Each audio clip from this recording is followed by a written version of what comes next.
Naniniwala ang PNP Region 11 na nananatili pa rin nagtatago si Pastor Apollo Kibuloy sa loob ng compound ng Kingdom of Jesus Christ at pinoprotektahan ng mga taga-suporta nito, habang ipinag-utos naman ng Court of Appeals ang pag-freeze sa lahat ng ari-arian ni Kibuloy dahil sa mga isyong kinasasangkutan. Ang balitang A to Z mula kay Kim Salinas. The informants are telling us na nandun lang sa loob. Kaya nga binabantayan siya ng kanyang mga tagasunod. Ito ang obserbasyon ngayon ng PNP Regional Office 11 mula sa impormasyong kanilang nakalap patungkol sa kinalulugaran ngayon ng poganting si Apollo Kibuloy. Malawak ang compound ng Kingdom of Jesus Christ na umano'y kanyang pinagtataguan kung saan protektado umano siya ng kanyang mga taga-suporta. 30 hectares. Ang kanyang dome ay 77,000 seater. So parang 4 na Araneta Coliseum Big Dome.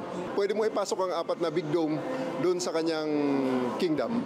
Matatandaang humantong pa nga sa girian ng mga miyembro ng KOJC at kapulisan ang pagsiserve ng warrant of arrest kay Kibuloy noong June 10. Pero babala ng otoridad, may kapasidad si Kibuloy na makaalis ng bansa anumang oras.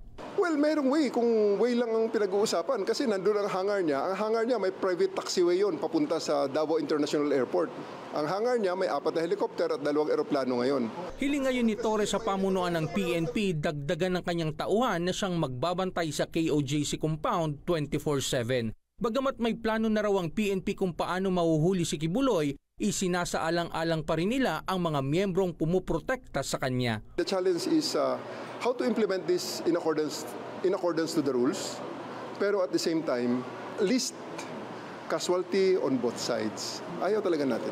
As the Chief PNP have said, na maximum tolerance, sige lang, hindi pa naman matatapos ang mundo, andyan lang naman siya. Kaysa may masaktan, baka pwede nating magawa ito sa mas maayos na paraan. Pakiusap lang ngayon ng PNP kay Kibuloy, sumuko na siya ng matiwasay. Ipakita na lang ni Mr. Kibuloy na talagang siya ay leader nga ng kanyang mga tao at take the cudgels of his people na hindi na ulanan, hindi na initan, hindi na babagyuhan doon sa harap ng kanyang kingdom para idepensahan lang siya.